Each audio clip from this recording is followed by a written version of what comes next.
Qu'il passe, acclamons le Seigneur.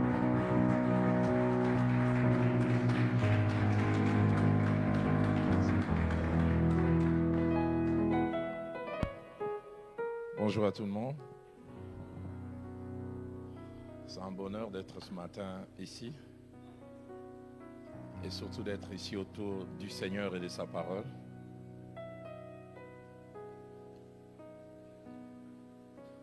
Merci au Seigneur, merci au couple pastoral, Alain et Sophie, merci à vous hommes et femmes de Dieu de différentes générations réunies. Je n'ai pas la prétention ce matin de vous apporter des grandes révélations, des choses que vous n'avez jamais entendues. J'aime quand l'apôtre Paul, écrivant aux Philippiens, il dit « Je ne me lasse pas de vous écrire sur les mêmes choses, car cela vous est salutaire. » Je veux partager des choses simples que Dieu a placées dans mon cœur et je crois qu'ils peuvent et qu'ils seront en bénédiction pour quelqu'un. Avant, je voudrais prier avec vous. Seigneur notre Dieu, nous sommes réunis autour non pas d'une personne ou d'une institution quelconque. Nous sommes réunis autour de ta personne et de ta parole. Fais-nous du bien. Comme un diamant en plusieurs facettes, que ta parole rencontre nos besoins selon que tu les connais. Que celui qui a besoin d'être encouragé le soit. Que celui ou celle qui a besoin d'être réajusté le soit aussi. Y a-t-il quelqu'un qui a besoin de correction, peut-être même des réprimandes au travers de ta parole? Fais-le, Seigneur. Fais-le pour ta gloire et fais-le pour notre édification. Au nom de Jésus. Amen. J'ai 3 portions des Écritures à lire en introduction et ces 3 portions sont tirées du même livre, le premier livre de Samuel, qui du reste va nous servir de personnages, d'illustration. Alors la première portion, nous lisons dans le premier livre de Samuel au chapitre 2 et nous lisons en 3 temps. Nous lisons du verset 11 au verset 17, puis du verset 21 au verset 23, et nous terminons avec la fourchette allant du verset 26 au verset 36e.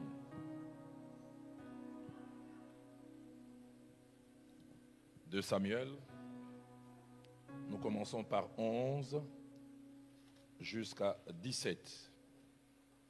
Elkana s'en alla dans sa maison à Rama et l'enfant fut au service de l'Éternel devant les sacrificateurs Élie. Je voudrais bien qu'on souligne déjà ça. L'enfant fut au service de l'Éternel et souligné devant les sacrificateurs Élie. Les fils d'Élie étaient des hommes pervers, ils ne connaissaient point l'Éternel. Et voici quelle était la manière d'agir de ces sacrificateurs à l'égard du peuple. Lorsque quelqu'un offrait un sacrifice, les serviteurs du sacrificateur arrivaient au moment où l'on faisait cuire la chair, tenant à la main une fourchette à 3 dents. Ils piquaient dans la chaudière, dans les chaudrons, dans la marmite ou dans les pots, et tout ce que la fourchette amenait, les sacrificateurs le prenaient pour lui. C'est ainsi qu'ils agissaient à l'égard de tous ceux d'Israël qui venaient là à Silo. Même avant qu'on fasse brûler la graisse, les serviteurs du sacrificateur arrivaient et disaient à celui qui offrait les sacrifices, « Donne pour moi les sacrificateurs de la chair à rôtir. Il ne recevra de toi point de chair cuite, c'est de la chair crue qu'il veut. » Et si l'homme lui disait, « Tu prendras ce qui te plaira », les serviteurs répondaient, « Non, tu donneras maintenant, sinon je prends de force. » Verset 17, ces jeunes gens se rendaient coupables devant l'Éternel d'un grand péché parce qu'ils méprisaient les offrandes de l'Éternel. Verset 21 au verset 23. Lorsque l'Éternel eut visité Anne, elle devint enceinte et elle enfanta 3 fils et 2 filles.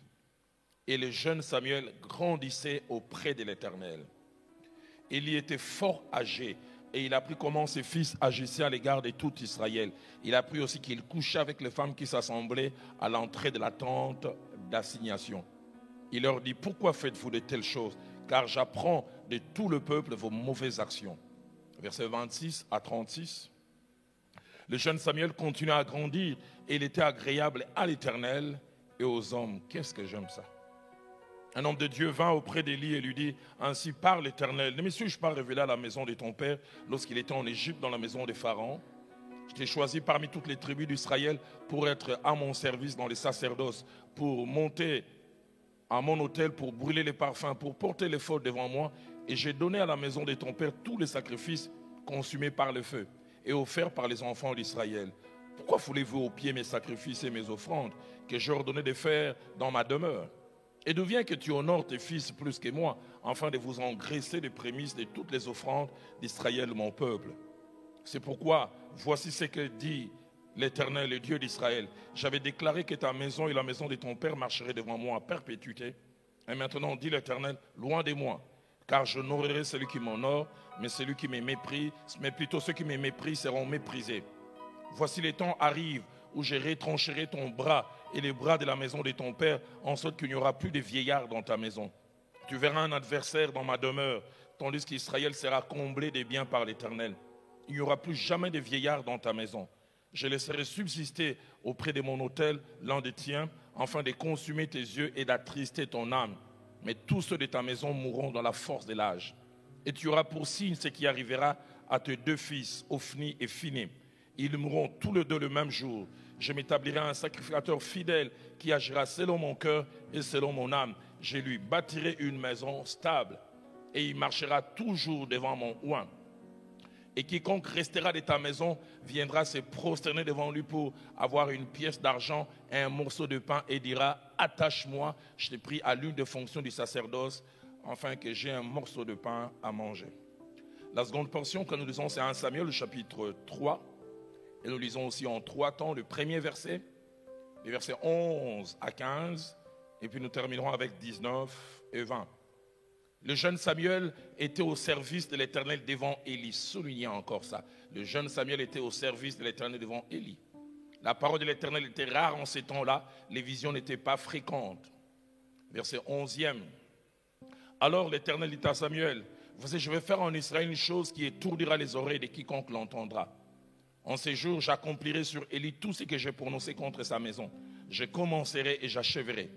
Je lui ai déclaré que je veux punir sa maison à perpétuité à cause du crime dont il a connaissance et par lesquels ses fils se sont rendus méprisables sans qu'il les ait réprimés.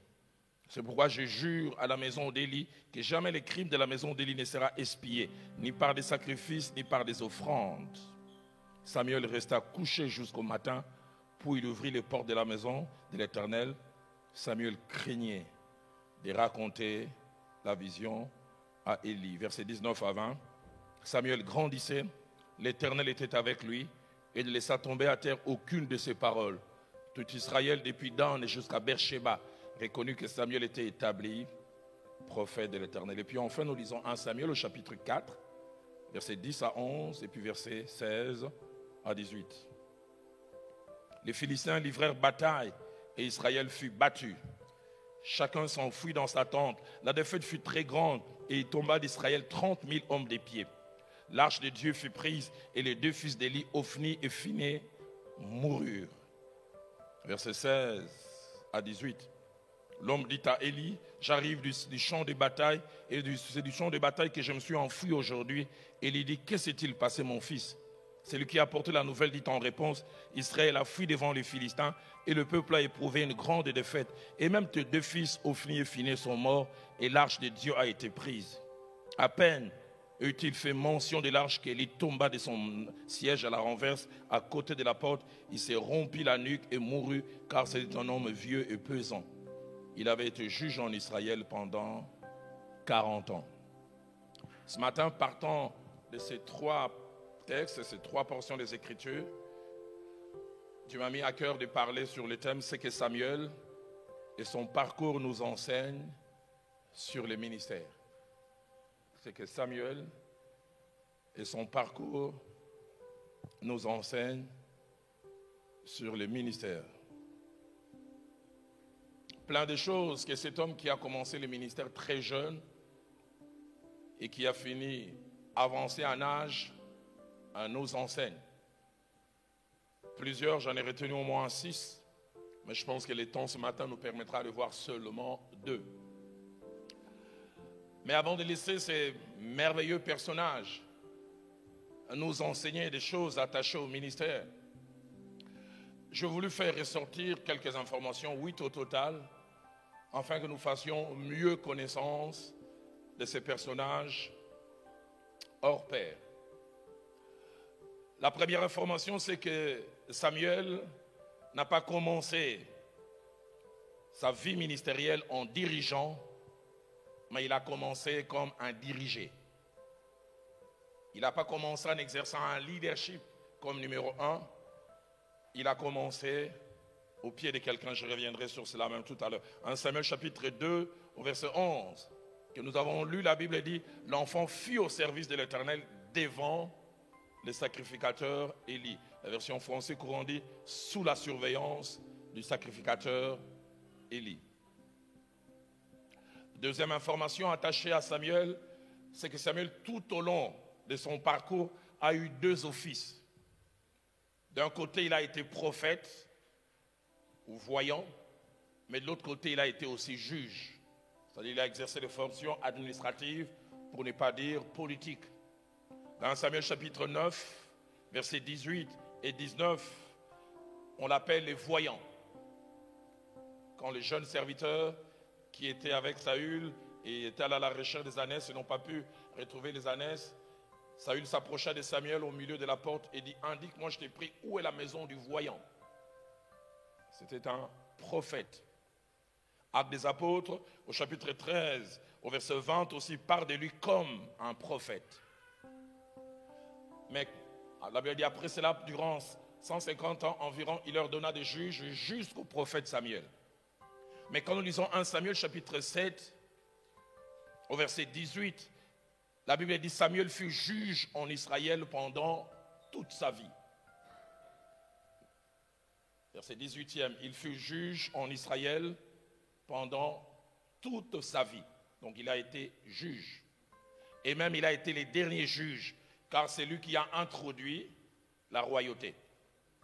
Troisième information attachée à Samuel, c'est qu'il est l'un des rares, après Moïse, tel que c'est mentionné dans Deutéronome 33, au verset 1er, et le jeune prophète qui amena le message au sacrificateur Élie dans 1 Samuel chapitre 2, verset 27, il est l'un des rares, pour ne pas dire l'un des tout premiers, à être appelé homme de Dieu.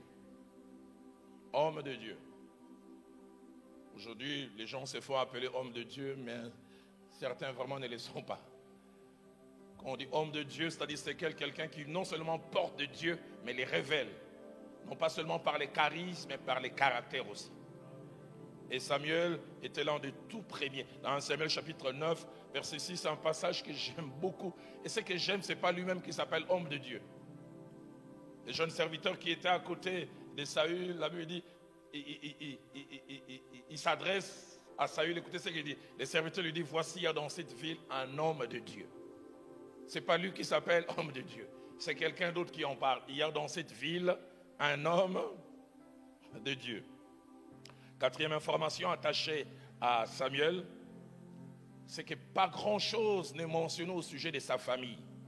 Sauf que la Bible, dans 1 Samuel chapitre 8, au verset 2, nous montre qu'il avait 2 enfants. dont l'un s'appelait Joël, le premier, et le second Abijah. Il est dit son fils premier-né se nommait Joël et le second Abijah. Rien n'est dit au sujet de sa femme. Cinquième information, c'est que Samuel a eu un ministère qui a commencé très jeune. Les commentateurs, les étudiants de la parole de Dieu disent qu'il a commencé entre 20 et 22 ans. Mais un ministère aussi qui a duré. Minimum, on dit 70 ans. Certains étudiants de la parole de Dieu parlent même des 75 ans d'exercice du ministère. Et lui-même le dit si bien dans Samuel chapitre 12, au verset 2, placez-moi ce passage, quand il veut laisser son office ou ses fonctions de juge en Israël. Écoutez ce qu'il dit. Et maintenant, voici les rois qui marchera devant vous. Il dit, pour moi, je suis vieux. Et il dit, j'ai blanchi. D'autres versions disent, j'ai des cheveux blancs.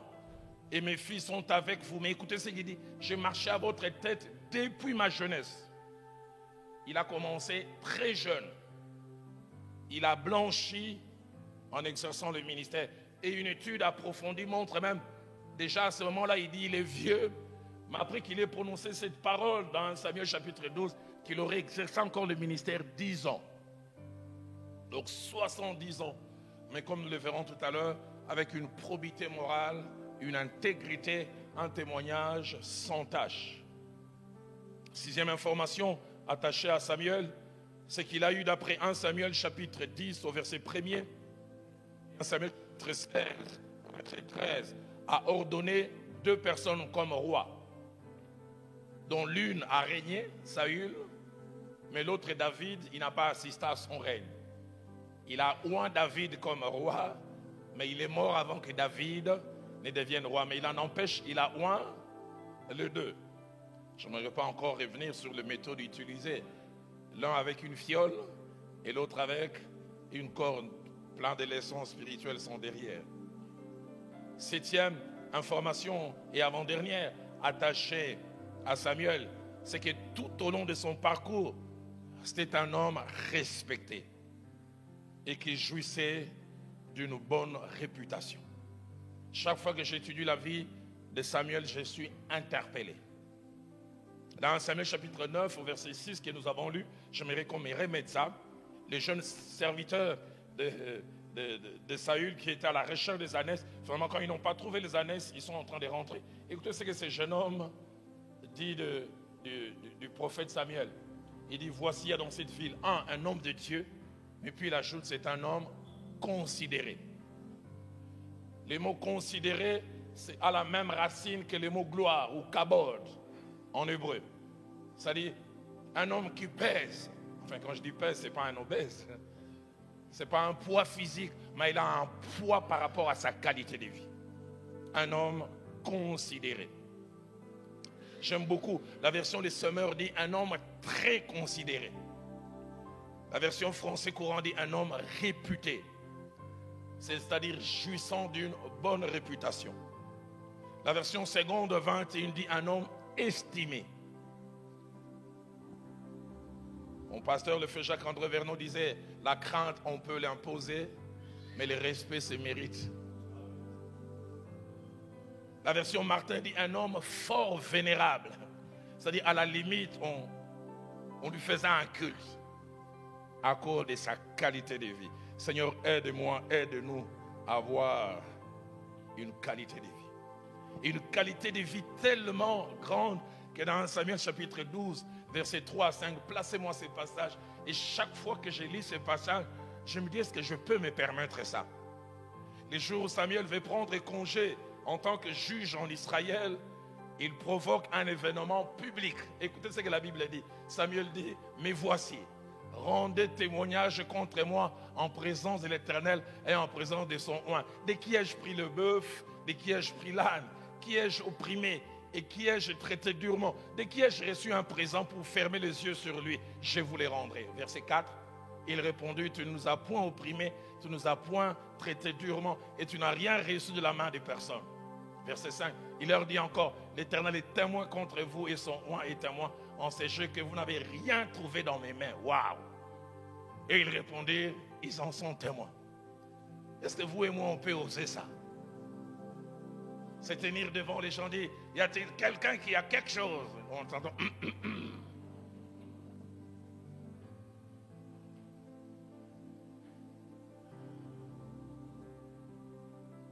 Huitième et dernière information attachée à Samuel, et c'est en Samuel chapitre 25 qui nous le montre, c'est qu'à sa mort, il a eu droit à un deuil national.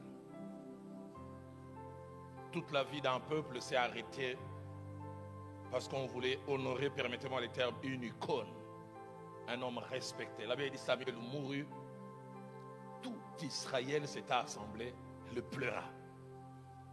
On honore un homme.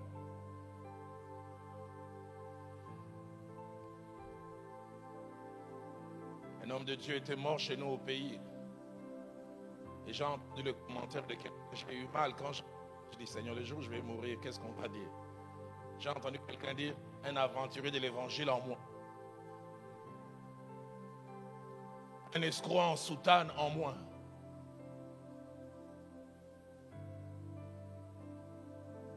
Mais lui, toute la vie dans le pays s'est arrêtée. On l'a honoré.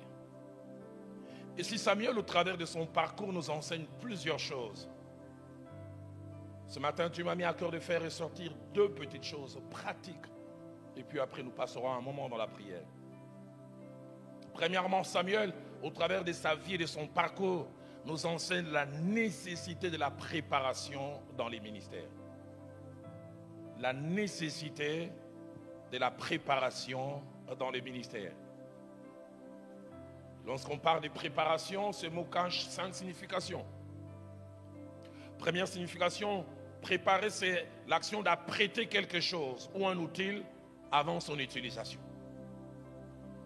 Un boucher qui va aller le matin couper la viande, il apprête son couteau, il prépare, afin que le moment venu, quand quelqu'un viendra acheter, et qu'il ne puisse pas passer du temps. Deuxièmement, le mot préparation veut dire disposer au mieux une chose en vue d'une utilisation plus ou moins proche. Le culte va commencer à 8 heures. À 6 heures, les gens viennent mettre tout en place. Préparer. Troisièmement, préparer. Là, c'est attaché à l'humain. C'est rendre quelqu'un capable d'accomplir quelque chose en le mettant au préalable dans de meilleures dispositions par des apports réfléchis et nécessaires. Quatrième et avant-dernière définition de la préparation. La préparation, c'est le fait de faire à quelque chose, à quelqu'un plutôt, des choses nécessaires et utiles qui lui permettront le moment venu d'être prêt à bien remplir une tâche ou une fonction. Et puis enfin, cinquième définition de la préparation, c'est mettre quelqu'un ou quelque chose en état de fonctionner ou de donner des résultats, des qualités maximales par des choses qu'on lui fait faire avant. 4 choses à noter attachées à la préparation de Samuel. La première, c'est que Samuel a eu au moins 11 ans de préparation. 11 ans. 11 ans entre 1 Samuel chapitre 1er verset 24, placez-les-moi, quand sa mère qui avait fait la promesse, alors qu'elle était cette femme qui cherchait un enfant qui ne trouvait pas, et qu'elle a dit, si tu me donnes un fils mâle, je te le consacrerai. Il avait dit, quand tu es lu sévré, les sévrages en Israël prenaient beaucoup de temps. Les commentateurs disent que Samuel devait avoir entre 10 et 11 ans. Quand elle eut sévré, elle les fit monter avec elle et prit 3 taureaux, un épha de farine et une outre de vin. Elle le mena dans la maison de l'Éternel à Silo. L'enfant était encore tout jeune. C'est à ce moment-là que cet enfant est amené. Élie, cet enfant, je te le donne. Ou mieux, je le donne à l'Éternel. Et c'est à ce moment que commence la préparation du jeune Samuel. Et 1 Samuel chapitre 4 verset 1er nous présente le moment où, un peu comme je peux dire officiellement, il commence à exercer le ministère, parce que la Bible dit la parole de Samuel s'adressait à tout Israël. Entre 1 Samuel 1, 24 et 1 Samuel 4 verset 11, 11 ans. Vous qui êtes dans le ministère, vous êtes fait préparer combien de temps? Deuxième chose attachée à la préparation de Samuel, j'en ai presque fait mention au début, c'est que Samuel n'a pas débuté le ministère en dirigeant, mais en étant un dirigé. 1 Samuel 2 au verset 11, il avait dit, il était au pied d'Élie. 1 Samuel 3 verset 1er redit la même chose. Placez-moi 1 Samuel 3 verset 1er. Le jeune Samuel était au service de l'Éternel, et j'aime bien, devant Élie, sous la surveillance d'Élie. Vous avez commencé sous la surveillance de qui?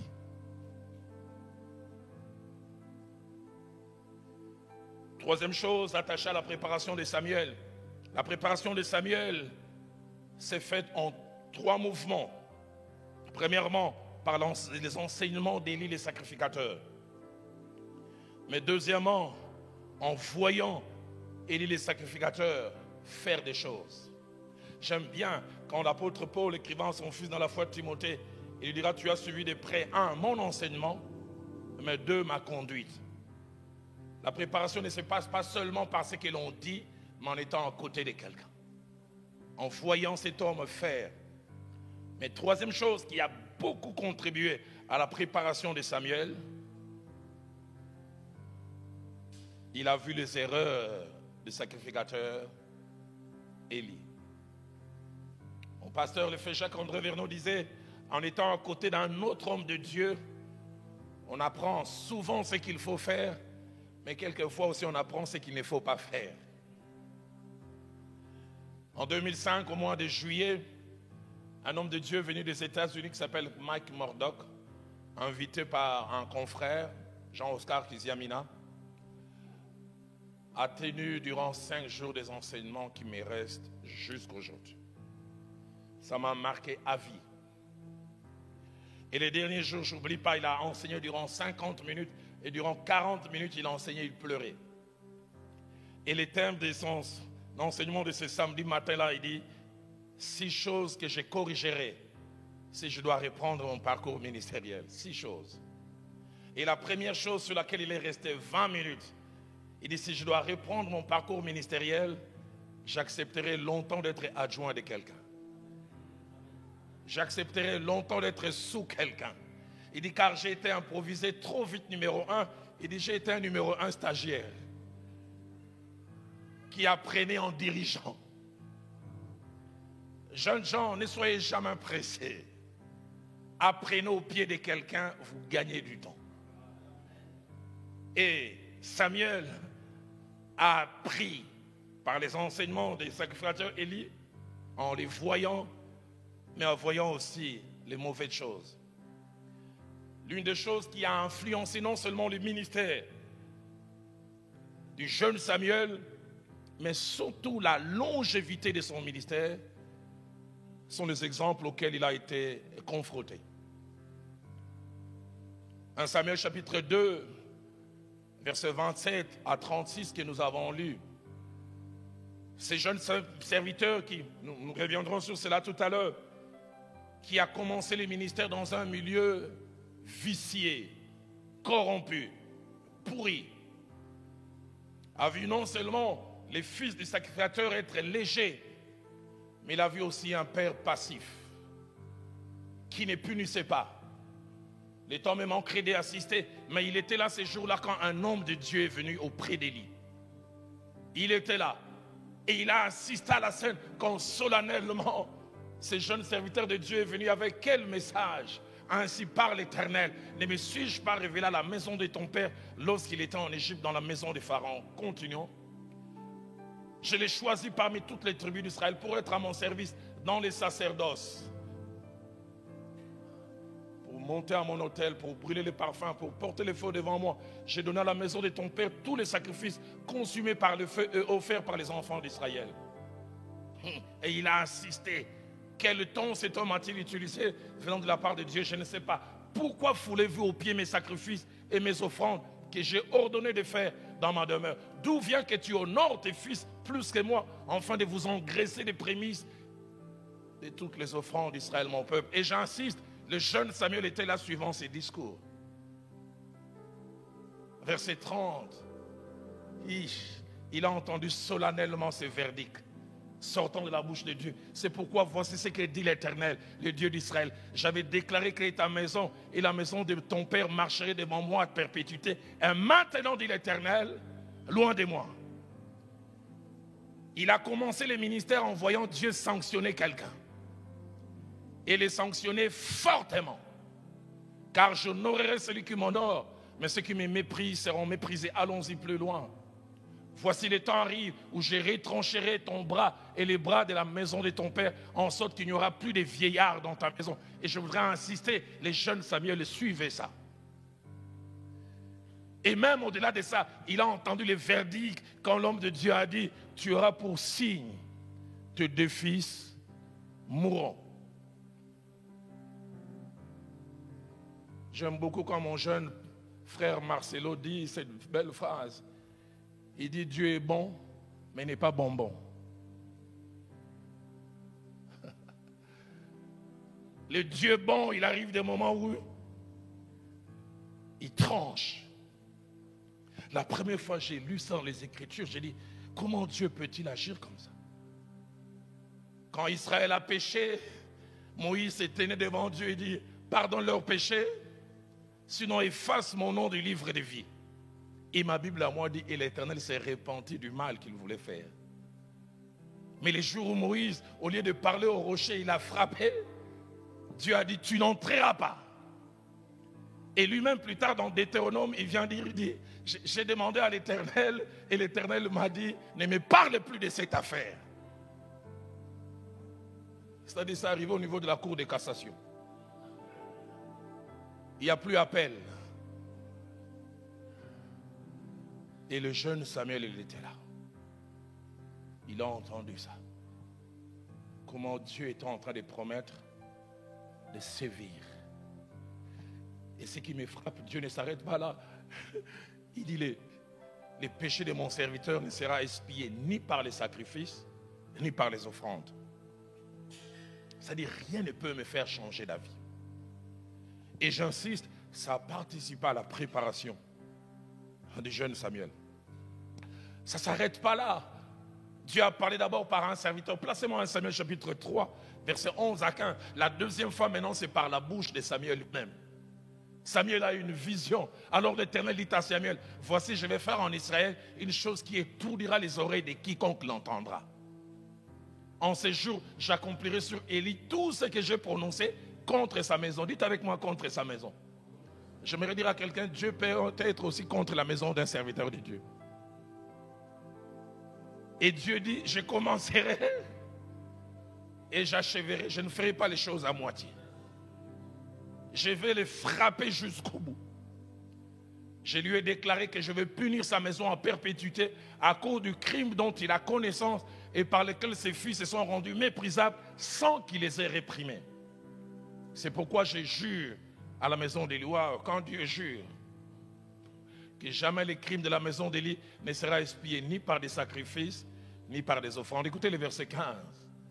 Samuel resta couché jusqu'au matin, puis il ouvrit les portes de la maison de l'Éternel. Il craignait de raconter la vision à Élie.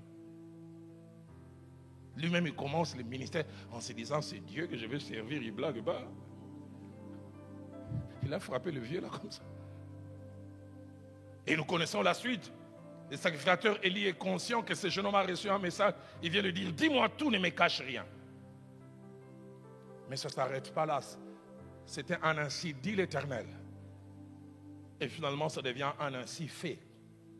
1 Samuel chapitre 4 que nous avons lu, versets 10 à 11. On va lire rapidement. Puis versets 16 à 18. Les Philistins livrèrent bataille et Israël fut battu. Chacun s'enfuit dans sa maison. La défaite fut très grande. Il tomba d'Israël 30 000 hommes des pieds. L'arche de Dieu fut prise et sauteux. Les deux fils d'Élie, Ophni et Phiné, moururent. Et les versets 16 à 18, Élie apprend la mort de ses deux fils, il meurt aussi. Souvent nous lisons et nous passons rapidement. Nous n'avons aucune idée dans quel climat psychologique la remise et reprise s'est faite. Samuel a commencé le ministère après avoir enterré 3 personnes. Au début de son ministère, il a vu 3 cercueils. Il a vu Ophni, il a vu Phiné, et puis il a vu le sacrificateur Élie. En les enterrant, il se souvenait comment Dieu avait menacé. Il se souvenait de ce que Dieu lui avait dit. Et il a vu cela s'accomplir. Que des gens qui vivent dans le ministère comme s'il n'y a jamais eu un passé. J'ai un père enseignant qui a la spécialité des tournures. Il a 84 ans aujourd'hui. Mon père me dit toujours, Roland, dans la vie, il n'y a pas de nouvelles gaffes, il n'y a que de nouveaux gaffeurs. C'est-à-dire les anciennes gaffes qui trouvent de nouveaux candidats. Et il me répétait souvent, celui qui n'apprend pas des erreurs des autres commettra les mêmes erreurs et deviendra une référence négative. Et cela a participé à la préparation de Samuel. On comprend pourquoi il a marché dans une probité morale. Je sais pourquoi j'aime quand l'apôtre Paul, après avoir parlé des hauts et des bas, des pérégrinations d'Israël en Égypte, il dit dans 1 Corinthiens 10 au verset 11, j'aime comment il dit ces choses leur sont arrivées à eux. mais pour nous servir à nous d'exemple. C'est à eux que c'est arrivé. Mais Dieu veut que nous puissions tirer des leçons. Et il ajoute, et ces choses ont été écrites pour que nous tirions instruction. Qu'il est triste des gens se comporter dans les ministères comme si un passé n'a jamais existé. Quatrième et dernière chose attachée à la préparation du jeune Samuel, c'est que la préparation qu'il a eue a eu de l'impact sur la qualité de son ministère.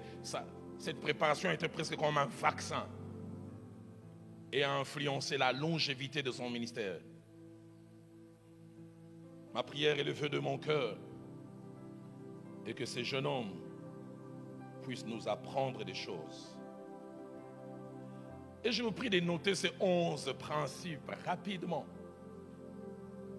attachés à la préparation. Et tout premier principe, c'est que presque toutes celles et tous ceux qui ont réussi dans l'exercice du ministère ont eu à être préparés, à ne pas être lâchés tout de suite. Moïse a dû être préparé quasiment 40 ans chez Laban, son beau-père, avant d'être lancé. David a connu 13 ans entre l'instant où il a été oint par Samuel et l'instant où il est devenu roi. C'est dans Matthieu 4, versets 19 à 20, que Christ appelle les premiers disciples et dit « Venez, suivez-moi, je ferai de vous pêcheurs d'hommes. » Et c'est après 3 ans de préparation qu'il leur dira « Allez ». Que des gens à qui l'on n'a jamais dit « Venez », mais qui vont. Mais combien d'autres aussi à qui l'on a dit « Venez », mais à qui l'on ne dit pas encore « Va », mais qui vont quand même. Entre les « Viens » et les « Va », 3 ans. J'aime ce que ma Bible dit. C'est Marc qui en parle. Marc chapitre 3, verset 13 à 15, mais on ne peut pas les placer. Il avait dit, il appela ceux qu'il voulut, 1, pour les avoir avec lui, et 2, pour les envoyer. Mon pasteur disait, on devient influent quand on a été influencé.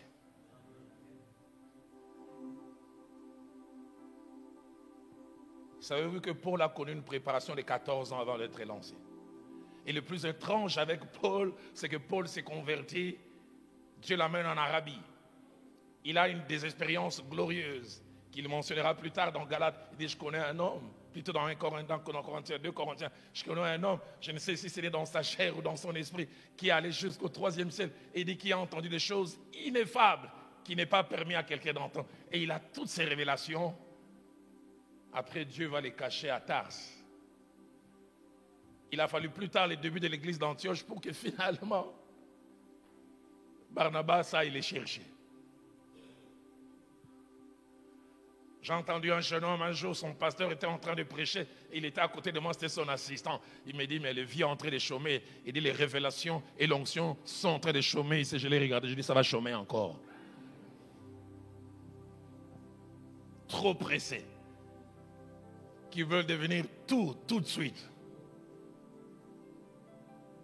Deuxième principe, pour un bon exercice du ministère, la préparation n'est pas une option, elle est une nécessité et une obligation. J'insiste, pas une option, une nécessité et une obligation. Troisième principe attaché à la préparation dans l'exercice du ministère. Par ce que l'on fait bien ou ce que l'on fait moins bien, on finit toujours par reconnaître à un moment celle ou celui qui a été préparé et celui ou celle qui n'a pas été préparé. Laissez les gens se lancer dans les ministères. À un moment, on verra par des lacunes. Là, c'est quelqu'un qui s'est improvisé. Parce que les lacunes finissent toujours par ressortir. J'entends quelqu'un qui a assis et dit, c'est moi. Oui, je savais que c'est toi. Quatrième chose attachée à la préparation, c'est que l'absence de préparation finit par faire mal et causer des dégâts à 2 niveaux. Premièrement, ça fait mal à l'œuvre de Dieu et ça fait mal à la personne qui l'a manqué. J'aime dire souvent aux jeunes gens, les ministères, ce n'est pas la chair. La chair, c'est les 1/10 du ministère. il y a bien d'autres choses à faire. Gérer les brebis, lever des options. Mon épouse aime toujours me rappeler qu'avant que je devienne pasteur titulaire, j'avais déjà la calvitie qui commençait, mais j'avais encore un peu de cheveux. Mais aucun cheveu blanc. 2 ans après, un jour, il me rentre et dit, Roland, tu es rentré dans un moulin? J'ai dit, pourquoi? Il dit, mais tout est devenu blanc. Je lui ai rappelé, j'ai dit, l'apôtre Paul dit, avec tous les soucis que me donnent les églises.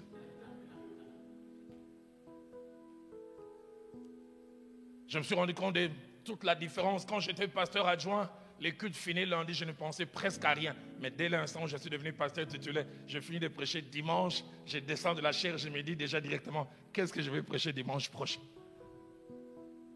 Directement. On sent le poids de l'œuvre de Dieu.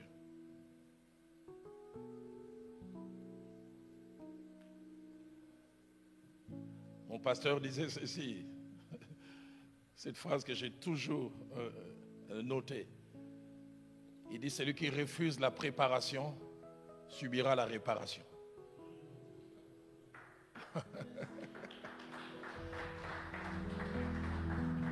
Toute personne qui refuse la préparation sera réparée. C'est pourquoi si tu veux éviter la réparation, accepte la préparation. 5e principe, la vraie utilité de la préparation ne se fait pas voir au moment où on la connaît, c'est après. J'ai passé 14 ans à être pasteur assistant. C'était dur. Je recevais 10 invitations pour aller prêcher ailleurs. Mon pasteur me laissait prêcher à 0,5. 9,5 fois, il me disait, je réentends encore sa voix, Dalo, tu pars nulle part, j'ai besoin de toi ici. Et vous savez, en restant à ses côtés, je ne faisais que 4 exercices. Premier exercice, faire les prières d'ouverture des cultes. Deuxième exercice, les prières de clôture. Troisième exercice, les communiqués. 4e exercice, la présentation d'enfants. Après la 4e année, quelqu'un m'appelle, il dit, frère Roland, toi tu dis que tu es appelé, ton appel c'est les prières d'ouverture, hein? C'était la préparation. Aujourd'hui, les jeunes gens dans le ministère ne veulent plus être des porteurs d'armes. Les fils des prophètes n'existent plus. On veut avoir tout de suite. Devenir tout de suite. 6e chose attachée à la préparation, c'est que la préparation elle peut sembler ennuyeuse, inutile. Et même elle peut vous donner l'impression de vous éloigner de votre appel ou même de votre vocation. Mais ce n'est qu'une impression.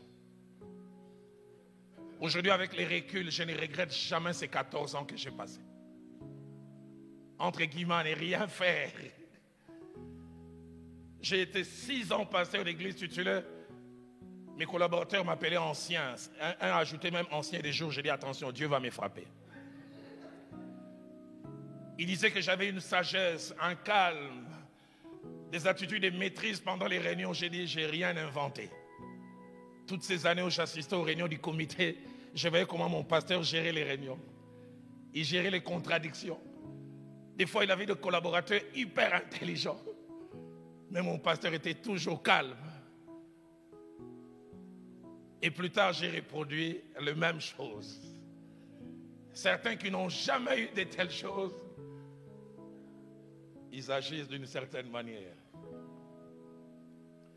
2 Rois plutôt, chapitre 3, verset 11. Ce passage me fait souvent rire. Mais Josaphat dit, n'y a-t-il ici aucun prophète de l'Éternel pas que nous puissions consulter l'Éternel? Écoutez ce que la Bible dit. L'un des serviteurs du roi d'Israël répondit, il y a ici Élisée, fille de Shaphat, et soulignez bien la fin, qui versait l'eau sur les mains d'Élie. C'est comme ça qu'il était connu, verseur d'eau. Les jours où Élie a frappé son manteau sur son dos, il dit, ainsi dit l'Éternel, tu deviendras prophète. Mais chaque fois c'était petit Élisée, va me chercher l'eau. Je vais me laver les mains. Quand il allait chercher l'eau, il m'avait dit prophète. Il ne me laisse pas la chair. Mon travail, c'est aller à la source. Il était devenu célèbre. Tout le monde connaissait verseur d'eau. Mais j'aimerais dire à quelqu'un, l'effet de verser l'eau n'arrête pas l'effet d'être prophète. Et même les chemins pour devenir prophète commencent par être verseur d'eau. Les jeunes gens n'aiment pas verser l'eau. Ils aiment la chair.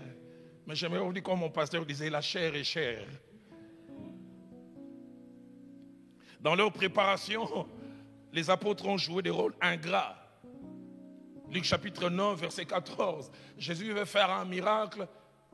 Les jours, il les avait appelés, il dit, venez, suivez-moi, je ferai de vous pêcheurs d'hommes. Mais ce jour-là, quand il veut faire le miracle, écoutez ce que la Bible dit. Or, il y avait environ 5000 hommes. Jésus dit à ses disciples, faites-les asseoir par rangée de 50. Je vois Pierre en train de compter 50. Et Jean vient lui dire, mais les jours où il avait dit, on sera pêcheurs d'hommes. On est devenu des protocoles. Faites-les asseoir. J'aimerais dire à quelqu'un, c'est celui qui fait asseoir qui demain va prêcher à la Pentecôte. C'est celui qui fait asseoir qui va dire, or je n'ai pas, argent je n'ai pas, ce que j'ai, je te le donne. Mais il m'avait dit que je serais apôtre. Est-ce qu'il n'y a pas de protocole?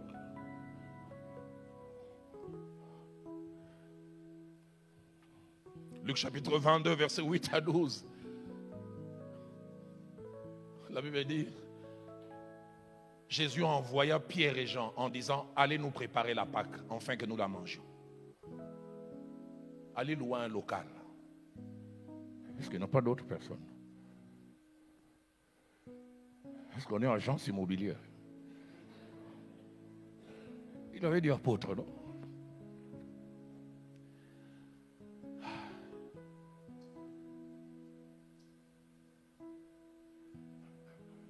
J'aime beaucoup ces passages des Actes des Apôtres, chapitre 13, verset 5.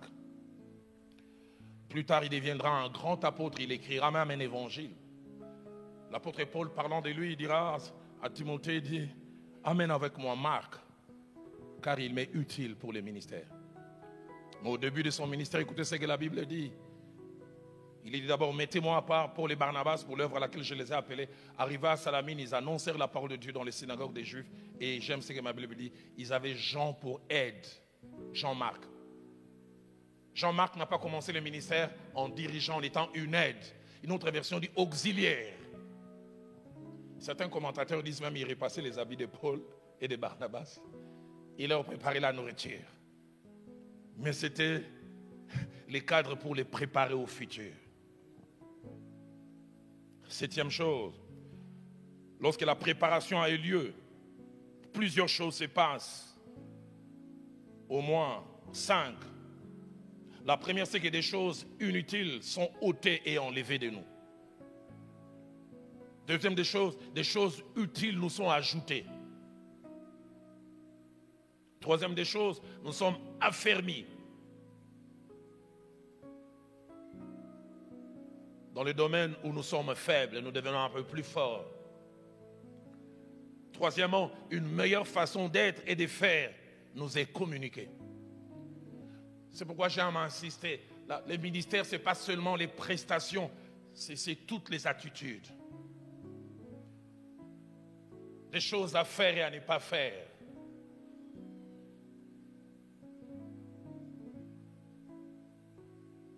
Cinquièmement, une meilleure façon d'agir et de réagir nous sont aussi communiqués. Huitième principe attaché à la préparation n'est véritablement utile et profitable que si elle est totale, pas partielle. J'encourage souvent les jeunes gens dans le ministère, n'écoutez pas la préparation. Allez avec jusqu'au bout. Et comme je le disais, l'un des grands défauts des jeunes dans le ministère aujourd'hui, c'est l'absence de patience. Neuvième principe, la préparation fera souvent qu'on accède à de grandes responsabilités, mais étape après étape. On ne devient pas tout de suite. J'aime beaucoup Daniel chapitre 1er, verset 5. Placez-moi ce passage. Les rois de Babylone a une idée. Il aimerait confier des postes, des responsabilités à des jeunes gens. Mais écoutez ce que la Bible dit. Le roi leur assigna pour chaque jour une portion de mets de sa table et du vin dont il buvait, voulant les élever pendant 3 années. Et j'aime ce que ma Bible à moi dit, au bout desquels ils seraient au service du roi. Pas avant 3 ans.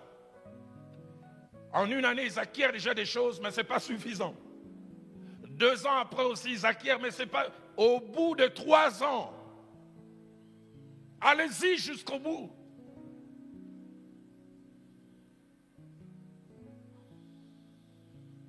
Dixième principe, celle ou celui qui prépare ne doit pas avoir peur d'être incompris. Le leader qui prépare ne doit pas avoir peur d'être incompris. Car il est possible que certaines choses qu'il fait faire aux autres, ils n'acceptent pas. Il y a certains comportements que mon pasteur avait vis-à-vis de moi. J'ai des fois envie d'aller à sa tombe et dire pardonne-moi. Je boudais à l'époque. Il me disait une phrase et attaché à la famille, au ministère, à la famille, il disait Roland, on comprend les parents quand on devient parent. Mais il me disait une deuxième phrase, il dit on comprend les pasteurs titulaires quand soi-même on devient pasteur titulaire. Tant qu'on est numéro 2, c'est différent. Jésus lavant les pieds de ses disciples dans Jean chapitre 13 au verset 6, il dit ce que je fais maintenant tu ne le comprends pas, mais tu le comprendras bientôt. L'idée, n'ayez pas peur d'être incompris. Ils vont bouder, ils vont crier, ils vont vous coller les étiquettes. Mais un jour, ils vous donneront raison. Si tu vas avoir un prix Nobel de paix, tu vas épargner certaines choses aux enfants.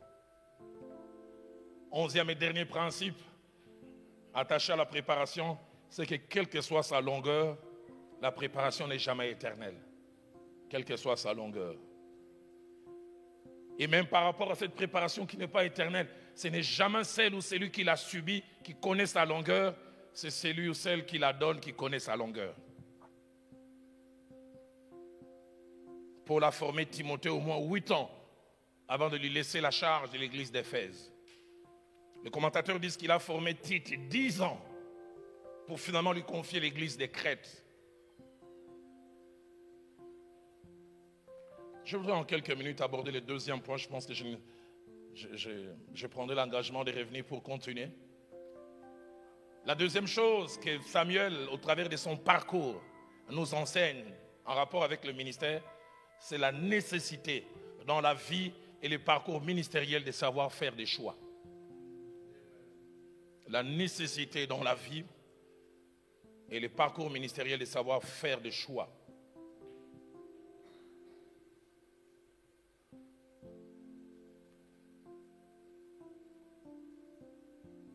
Cette vérité que je voudrais que vous puissiez noter en rapport avec le choix. Première vérité, c'est que chaque fois qu'il est question de choix, cela veut dire qu'il y a au moins 2 options en jeu. Minimum 2 options. Parce que s'il y a une seule option, on ne peut pas parler des choix. Quand j'étais tout petit, je commençais à comprendre certaines choses. En 70, je pense. J'entendais mon père, il y avait des élections chez nous, au Zaïre de l'époque. Non, là, c'était encore Congo. Voter vert. Il y avait l'option du vert, il n'y avait même pas les rouges. Zaïre. Voter vert. Chaque fois qu'il est question de choix, cela veut dire qu'il y a au moins 2 options. Deuxième chose, le choix signifie toujours 2 mouvements. Le choix signifie attachement à une chose ou à des choses, mais détachement aussi vis-à-vis de certaines choses. Troisième chose, attaché au choix, les choix cachent toujours une préférence. Quand on choisit, on se détermine en faveur d'une chose au détriment d'autre chose. Quand j'ai choisi Viviane, j'ai dit non à toutes les autres femmes. Comme mon pasteur disait, je prends ma fleur, je constate de temps en temps que les autres fleurs sont belles, mais je reste avec celle que j'ai choisie.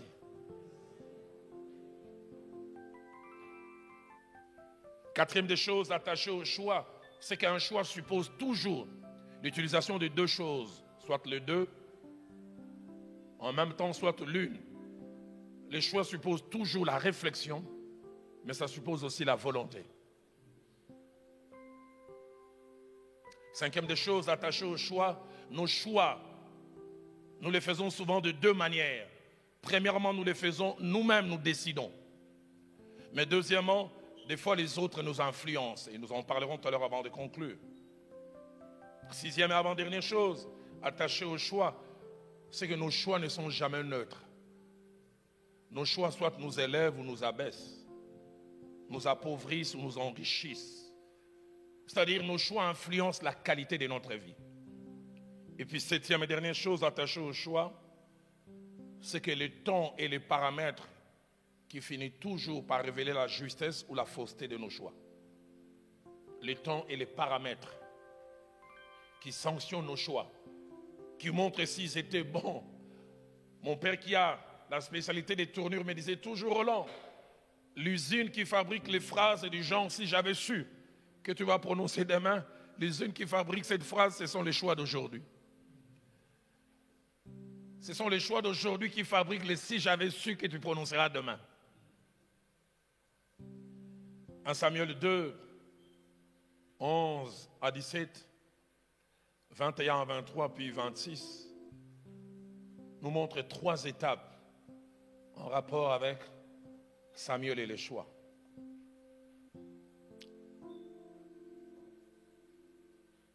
Un Samuel 2, 11 à 17, puis 21 à 23, j'imagine les chocs du jeune Samuel. Quand il est né, sa mère a commencé à lui dire, je t'ai consacré à Dieu. Tu serviras Dieu toute ta vie. Samuel grandit un peu. J'irai te déposer au pied d'un homme qui s'appelle Élie. Je lui ai promis, et c'est là où tu apprendras les béabas du ministère. Ça, c'est moi, j'ai une imagination fertile. Le jeune Samuel rêvait de ces jours. Il penserait qu'il tomberait dans un cadre où il y a des anges, où il sent la sainteté.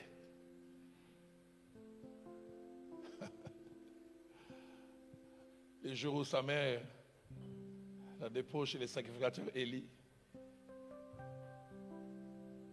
il découvre que dans les sacerdoces, il y a des tordus.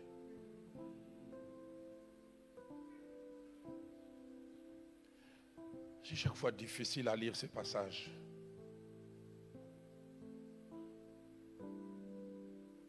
Difficile. 1 Samuel chapitre 2, verset 12.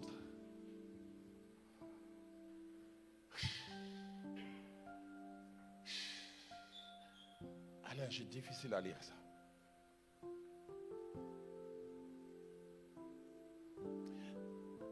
Descendez d'abord au verset 17. Au verset 13 plutôt, pardonnez-moi, verset 13. Écoutez ce que la Bible dit. Voici quelle était la manière d'agir de qui? De ces sacrificateurs. On les appelle sacrificateurs. Mais remontons au verset 12. Ils étaient des hommes pervers. Ah bon, on peut être sacrificateur et pervers.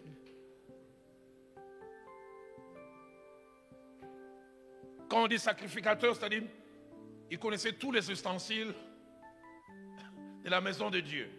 Calice, ça, le nom. Pervers.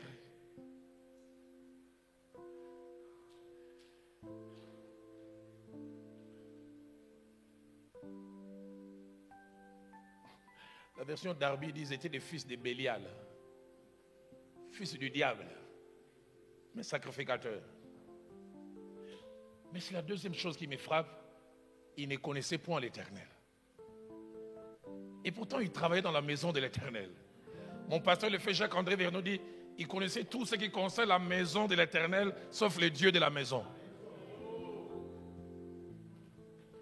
Quand ils sortaient dehors, ils étaient en col pastoral, en toge. Les gens les appelaient révérends, révérends Ophni, révérends Finé. Mais ils ne connaissaient point l'Éternel.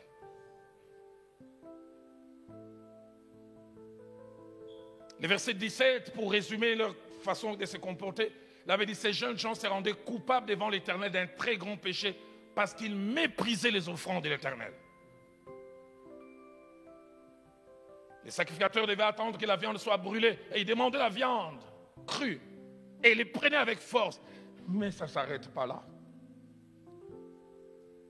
Samuel 2, 22.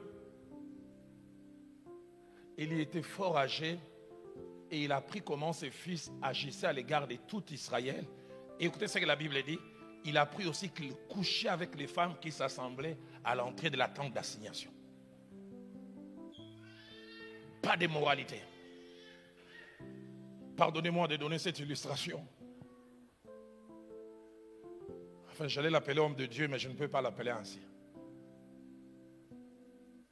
Quelqu'un qui se présente comme homme de Dieu chez nous un jour après chant, lui-même il a illustré ça, il dit, Église, priez pour moi, je suis sauvé de la tête jusqu'à la ceinture. De la ceinture jusqu'en bas, j'ai besoin de la grâce de Dieu. Donc son salut va de la tête à la ceinture.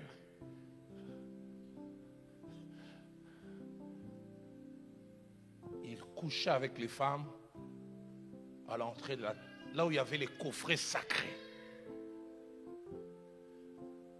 Et ce qui me frappe, c'est que les deux n'étaient pas forcément des célibataires. Parce que placez-moi 1 Samuel 4, verset 19, la Bible nous montre que Phiné était marié.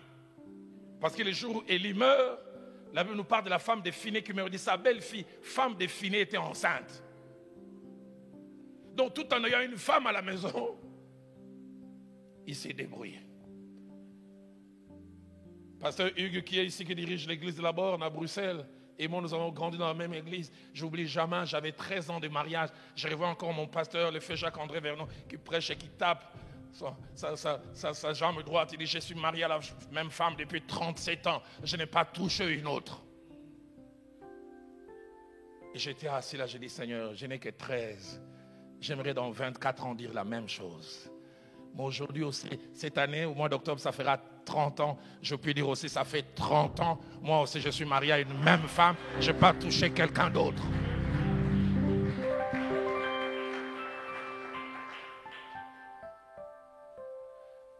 Comment on peut servir Dieu et aller se déshabiller devant une autre femme?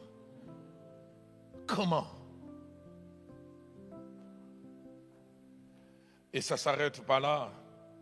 Le verset 23, 1 Samuel 2, verset 23 dit ceci, montre qu'ils avaient mauvaise réputation. Parce que leur père leur dit, pourquoi faites-vous de telles choses? Car j'apprends de tout le peuple vos mauvaises actions. Mauvaise réputation dans tous les pays.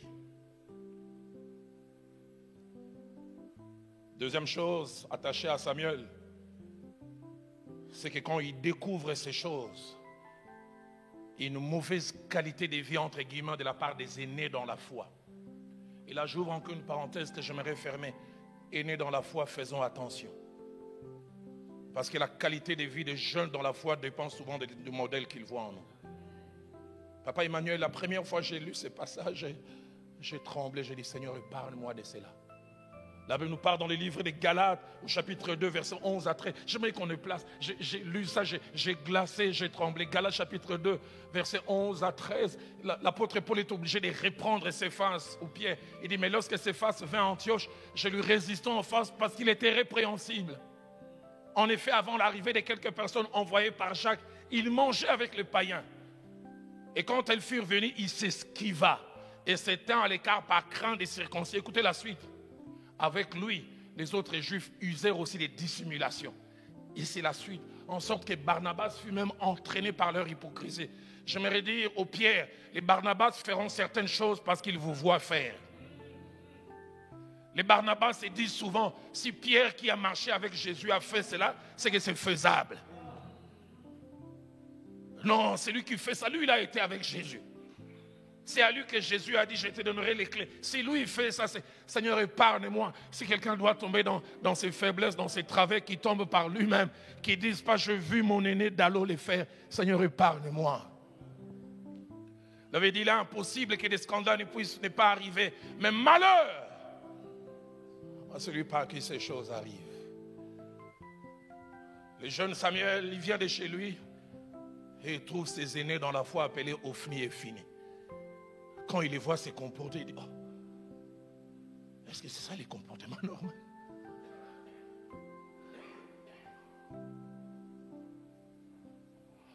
Mais comme je dis, il avait le choix entre faire homme comme eux. C'est pourquoi j'aime quand Asaph dit, mon pied était sur le point de trébucher car je portais envie aux insensés. Mais j'aime surtout quand il dit, mais lorsque je me suis dit, si je parlais comme eux, je trahirais la race des tes zélés.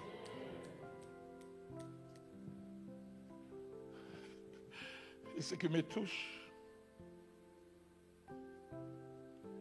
c'est le choix de Samuel.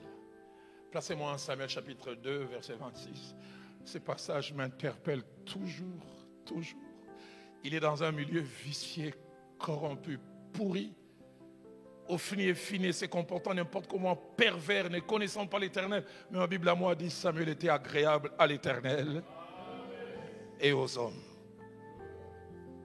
Et cela me permet de dire ces trois vérités. La première, il est possible d'être propre dans un environnement sale. Il est possible d'être propre dans un environnement sale. La deuxième des choses, nous ne sommes pas obligés de faire ce que tout le monde fait. Mon pasteur disait, même si le mal est fait par tout le monde, le mal ne deviendra jamais une bonne chose. Et la troisième des choses que Samuel nous enseigne, c'est qu'il faut du courage et de la personnalité pour être différent. Ça, c'est moi, j'ai une imagination féconde, fertile. Chaque soir, il semble qu'ils habitaient une sorte de chambrée à part les stagiaires.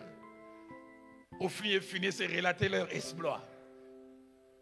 Alain, viens. Si c'était les gens de chez moi, ils se tapaient la main, ils disaient comme les mamans de chez nous, bêta maman. Tape un peu la main. Ophni disait, mais aujourd'hui c'était terrible. Je me suis amusé avec tel genre de femmes. Phinehas disait, oh, moi j'aime les minces. Et quand il regardait, Samuel, il dit, il faut les laisser. Abbé Samuel. Abbé Samuel, prie pour nous pauvres pécheurs. Je m'imagine, il devait subir des moqueries. On devait lui coller des étiquettes. Seigneur, aide-nous à faire des choix. Mais ce que j'aime, les choix de Samuel a planté la sémence pour une longévité dans le ministère. Ophni et Phinehas se sont amusés quelques temps. Ils ont fini dans des cercueils. Très rapidement. J'aimerais dire 4 ou 5 choses et puis je vais clore. Je sens dans mon cœur qu'on ne peut pas s'arrêter sans prier. Première chose importante pour un ministère qui dure, des choix doivent être faits dans certains domaines. 5 domaines principalement. Premier choix, c'est les rapports avec les sexes opposés.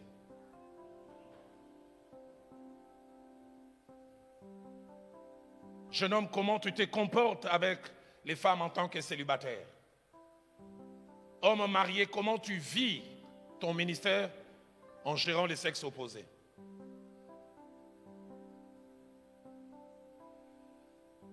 Je suis dans une province de notre pays et j'ai été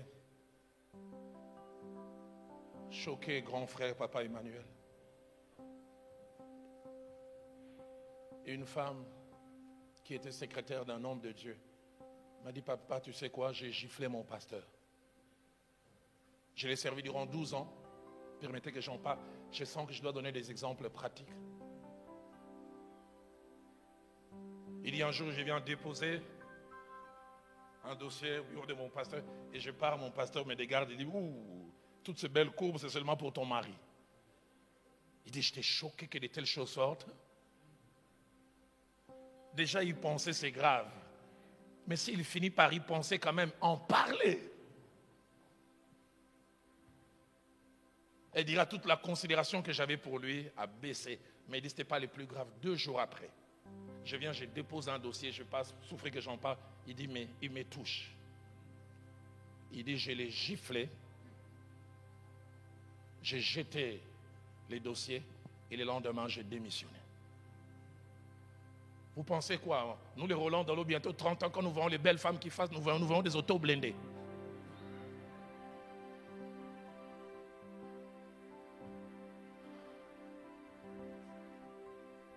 Le choix. Mon pasteur, quand j'ai commencé le ministère, il dit, Roland, chaque fois que tu voyages, tu ne reçois jamais une femme seule dans ta chambre. Je ne reçois jamais de femmes seules. Jamais. Jamais. Il me disait dans le domaine sexuel, il n'y a jamais d'hommes forts, il n'y a que des hommes prudents. Je ne prends jamais une femme seule dans mon véhicule. Je prends si elles sont à deux, je me rassure qu'elles vont descendre au même endroit. Mais si elle est seule, je ne prends pas. Une m'a dit un jour, pasteur, si tu ne me prends pas, va me tuer, je les tuerai au ciel.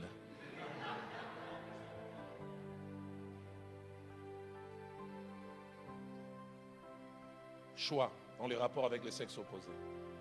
Deuxième choix qu'on doit faire en tant que serviteur de Dieu, c'est notre rapport avec l'argent. Quels sont vos rapports avec l'argent? Vouloir les gagner dignement. Vouloir les gagner honnêtement. Et en rapport avec l'argent, deux choses. Premièrement, éviter l'amour de l'argent. Hébreux chapitre 13 verset 5. L'apôtre nous encourage, Hébreux 13 verset 5. Il dit, ne vous livrez pas à l'amour de l'argent. Ça fait bientôt 37 ans que je suis dans les Seigneurs, 35 ans dans le ministère, 33 ans du ministère pastoral. J'ai appris le ministère auprès de quelqu'un qui ne plaçait jamais l'argent devant. Pasteur Hugues a servi avec moi dans la même église.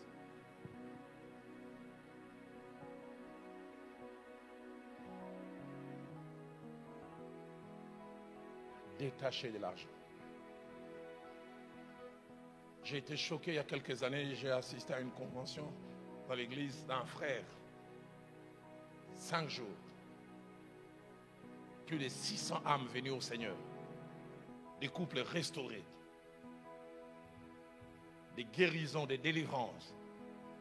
Je n'oublierai jamais la conversation du pasteur avec ces deux leaders. Le 5e jour, il était en train, les gens étaient en train de dire, pasteur, c'était glorieux, c'était fantastique. Les âmes ont été gagnées, les vies transformées. Il a dit en lingala, je vais essayer d'abord de dire en français, mais il dit c'est bien, mais les finances n'ont pas fait des bonnes entrées. Et là, je l'ai dit de manière civilisée en lingala, il dit à ses amis, tout ça l'impiaka.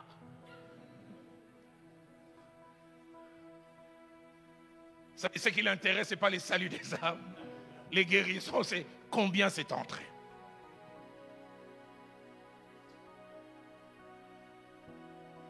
Qu'il est triste de voir des mercenaires dans l'évangile aujourd'hui. Qui ne servent pas les seigneurs, mais qui se servent du Seigneur.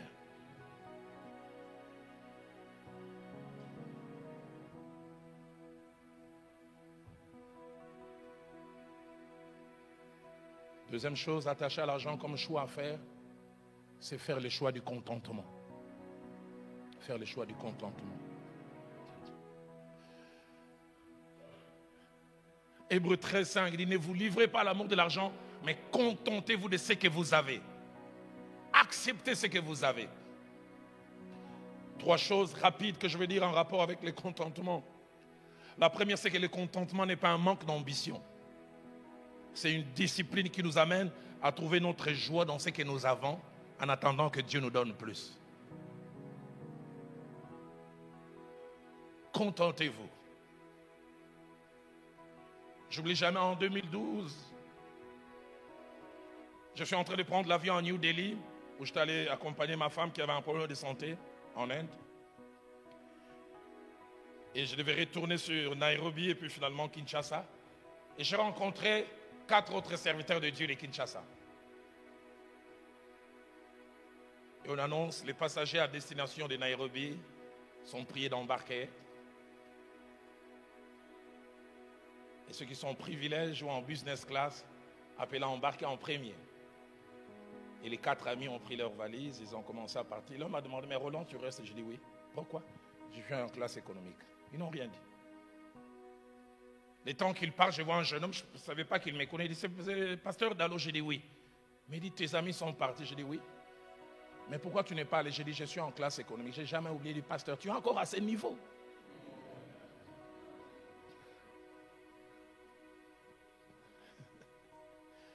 Ce que mes moyens permettent aujourd'hui, c'est ça. Et je me contente de ça. Et j'insiste, le contentement n'est pas un manque d'ambition. C'est trouver sa joie dans ce que l'on a en attendant que Dieu donne plus. Homme de Dieu, si Dieu te donne un vélo, Va prêcher en vélo, les autres vont à Ferrari. Laisse-les aller en Ferrari. Deuxième chose, attaché au contentement. Les contentements protègent celui ou celle qui le pratique. Et troisièmement, les contentements révèlent la maturité et la discipline. Dans Timothée chapitre 6 au verset 6, placez-moi ce passage. L'apôtre dit ceci. C'est en effet une grande source de gain qui est la piété, mais ajoutez quoi? Les contentements. Mais j'ajoute quelque chose en appendice. Ma petite expérience aussi m'a montré qu'il y a deux sortes d'hommes de Dieu par rapport au contentement. Il y a deux hommes de Dieu qui n'arrivent pas à se livrer au contentement à cause d'eux-mêmes. Ils se comparent à d'autres. Ils veulent avoir ce que les autres ont. Mais deuxièmement, il y a des hommes de Dieu qui n'arrivent pas à se livrer au contentement à cause de leurs épouses. Que des épouses qui nous font pression. Un homme de Dieu est venu me voir un jour, il dit, sa femme est entrée dans son bureau, il dit, c'est qu'on ne va porter que les colis aux noces de l'agneau. Ah, on rigole, mais on n'a aucune idée combien de fois des femmes peuvent nous faire pression. Et on commence à mener un style de vie, non pas parce que l'on veut. Vous les célibataires, vous n'avez aucune idée combien, au nom de la paix en couple, nous sommes appelés à faire des choses. Un aîné marié m'a dit un jour, il dit, un couple marié, c'est un pays dont la constitution connaît des amendements régulièrement.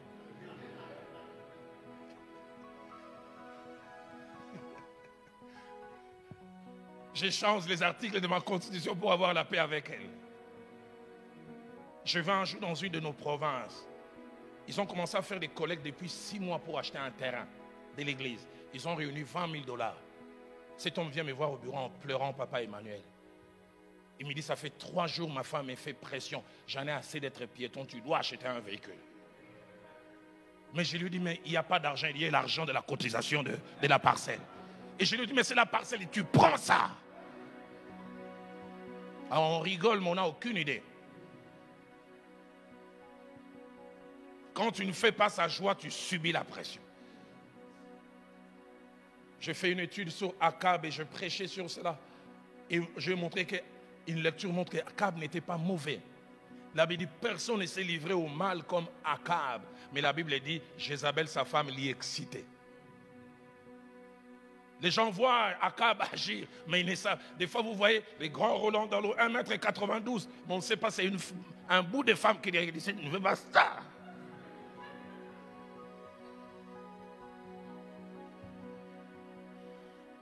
Et c'est pourquoi j'ai appris dans les ministères, un homme de Dieu qui ne sait pas maîtriser sa femme peut détruire son ministère. Troisième chose dans laquelle nous devons faire un choix. Nous devons faire un choix dans nos fréquentations et nos amitiés. 1 Corinthiens 15, verset 33 dit, les mauvaises compagnies corrompent les bonnes mœurs. Placez-moi Proverbe 13, verset 20. Proverbe 13, verset 20. Qu'est-ce que la Bible dit? Celui qui fréquente les sages devient sage, mais celui qui se plaît avec les insensés s'en trouve mal. Allez, j'aime le dire. Je ne suis pas toujours apprécié de certains à Kinshasa, parce que je suis sélectif dans mes fréquentations. J'aime souvent dire qu'il y a des gens que j'aime, mais je les aime à distance.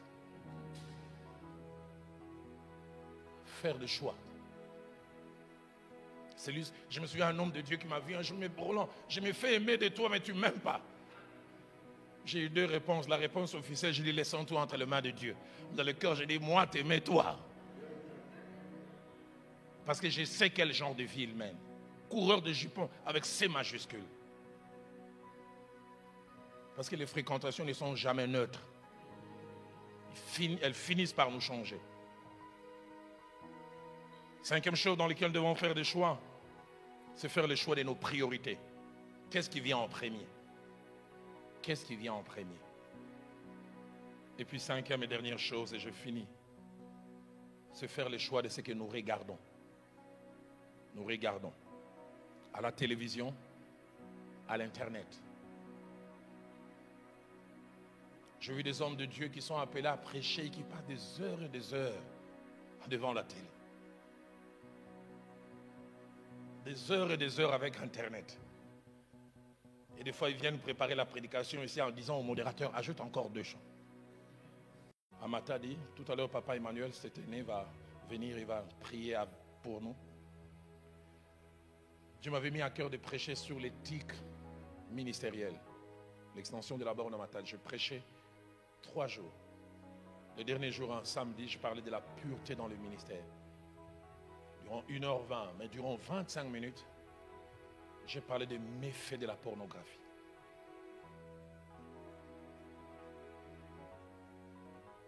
L'Esprit de Dieu a insisté sur ça.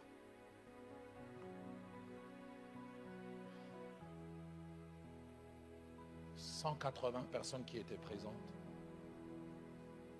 Quand j'ai lancé l'appel, 140 ont répondu. Mais quand je suis allé au bureau, 25 m'ont suivi. Dont un bishop qui m'a dit, pasteur, tous mes fils spirituels étaient passés devant. Imagine-moi si je passe devant. Hier, pour voir ces choses, il fallait aller dans un film enfant non admis. Aujourd'hui, tu peux être seul dans ton bureau. Personne ne te voit.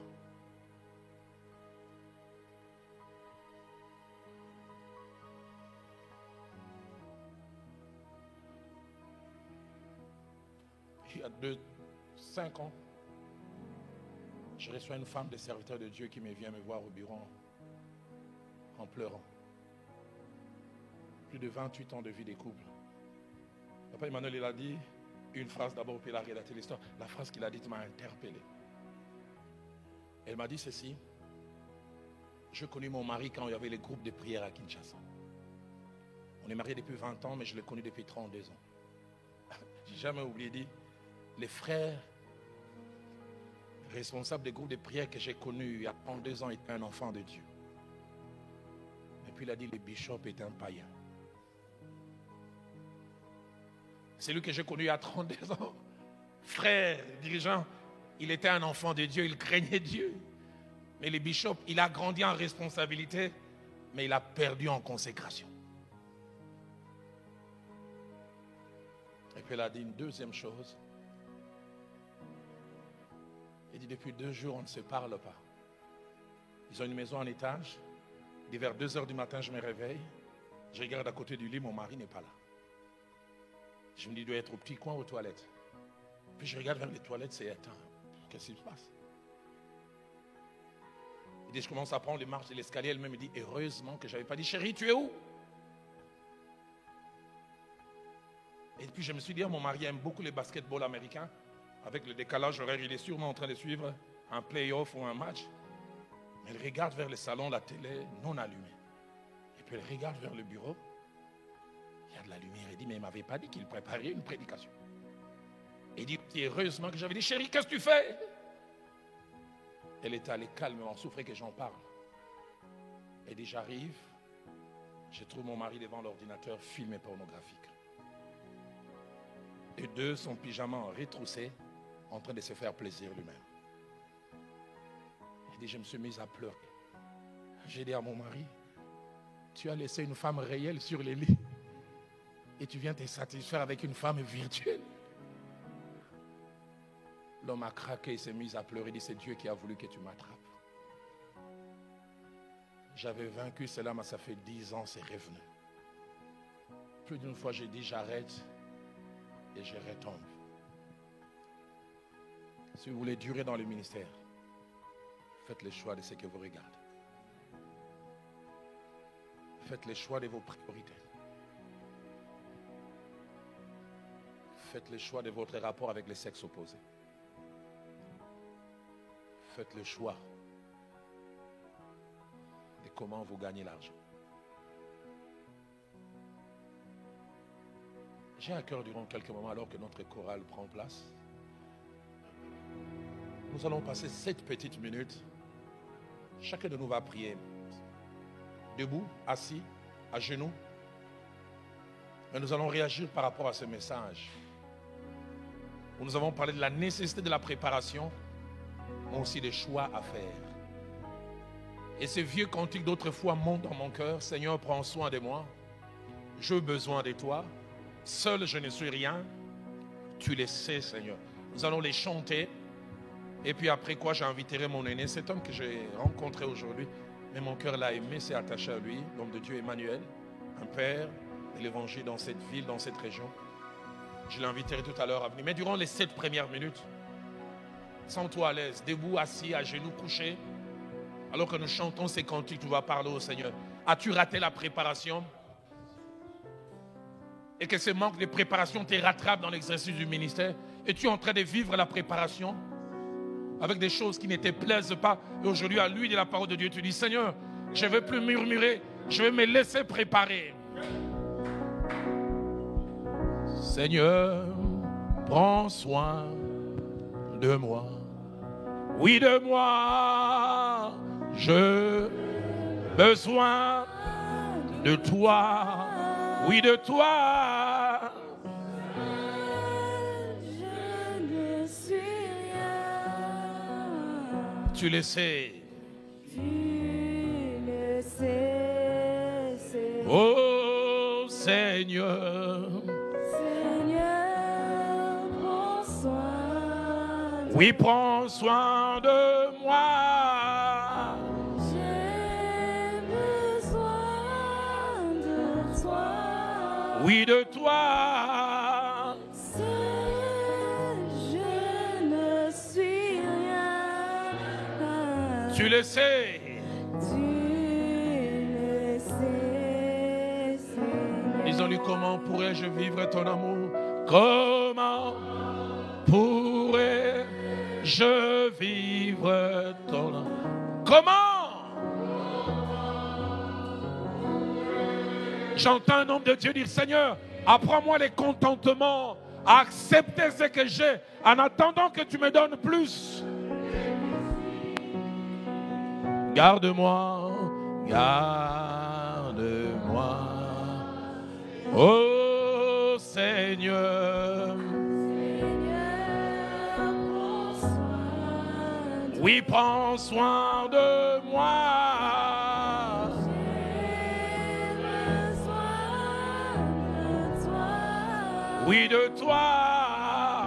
Seul, je ne suis rien. Tu le sais, Seigneur. Entre tes mains, j'abandonne tout ce que j'appelle. On ne permet On ne permet à personne, Seigneur, d'en reprendre. Oui, prends tout. Oui, prends tout. Oui, prends tout, Seigneur. Oui, prends tout, Seigneur. oui, prends tout, Seigneur. Entre tes mains, Abandonne tout avec vous. disons-lui encore, oui, prends tout, oui, prends tout, oui, prends tout. Oui, Prends tout, Seigneur. alléluia. Oui, prends tout, Seigneur. Entre tes mains, Entre tes tes mains, j'abandonne tout avec bonheur. alors que les instruments seuls continuent à jouer durant ces 3-4 minutes qui restent, répandons nos cœurs devant Dieu. Parlons-lui. Nous allons déverser nos cœurs devant toi, Seigneur. Nous avons besoin de toi, Seigneur. Nous avons besoin, Seigneur, Père éternel, d'être guidés par toi, Seigneur. Nous voulons plus de toi, Seigneur. Apprends-nous, Seigneur, Père éternel, à te faire confiance. Apprends-nous, Seigneur, Père éternel, à travailler avec toi. Apprends-nous, Seigneur, à nous contenter des choses, Seigneur, Père éternel, que tu as fait pour notre vie. Seigneur, Père éternel, que nous puissions te servir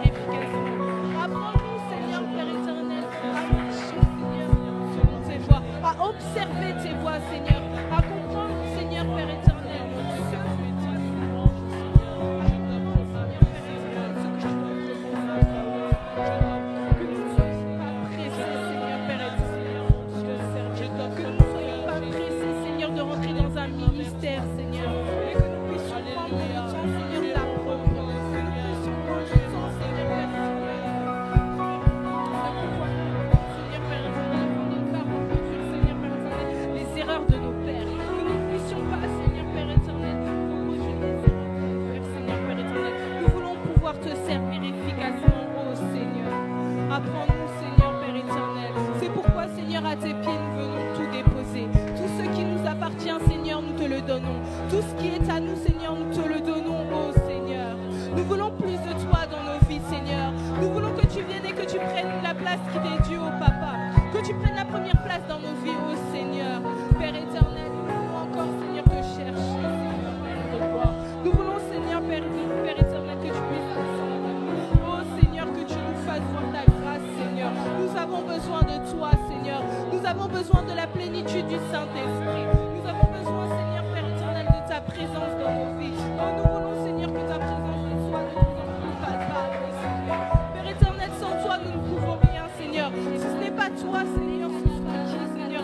À qui irons-nous, Seigneur, si ce n'est pas toi? Nous voulons plus de toi, Seigneur. Nous voulons plus de toi dans nos vies, ô Père. Viens et prends la place qui t'est due, ô Seigneur. Nous avons besoin de toi, Père. Nous avons besoin de toi. Nous avons besoin, Seigneur, de toi, Seigneur, afin de te servir efficacement. Que tu puisses enlever toute forme d'orgueil, Seigneur, Père éternel. Que nous puissions apprendre à nous contenter, Seigneur, de ce que nous avons. Que nous puissions apprendre à nous contenter, Seigneur, de ce que tu nous as donné, ô Seigneur. Nous voulons avancer avec toi, Seigneur. Nous voulons te servir, Seigneur, par l'Esprit et non par nos chairs, Seigneur. Nous voulons que l'Esprit prenne le contrôle total, Seigneur, de nos corps, de nos bouches, Seigneur, Père éternel. Oh, éternel des armées, nous avons besoin de plus de toi. Nous avons besoin de discernement, Seigneur, pour comprendre tes voies, ô Père.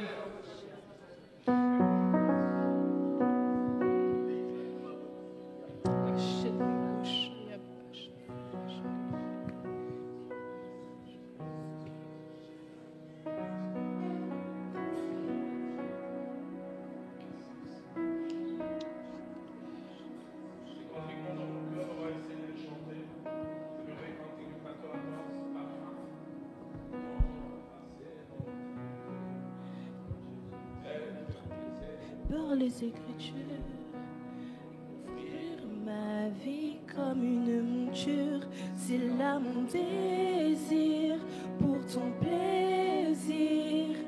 C'est pourquoi je viens, car je sais comment attirer ton regard près de moi, Adonai.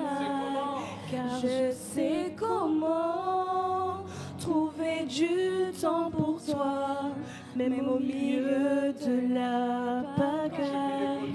Car j'ai mis de côté tous mes maux pour m'offrir moi-même en sacrifice. Tout à toi, je me donne tout à toi. Je me donne en parfum, Seigneur. Je me donne en parfum pour toi. Je me donne en parfum, Seigneur. Je me donne en parfum pour toi. Un parfum qui chante,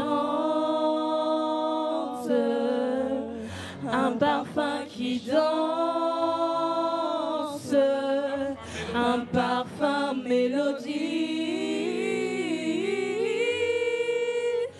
coulant de tout mon être, Nami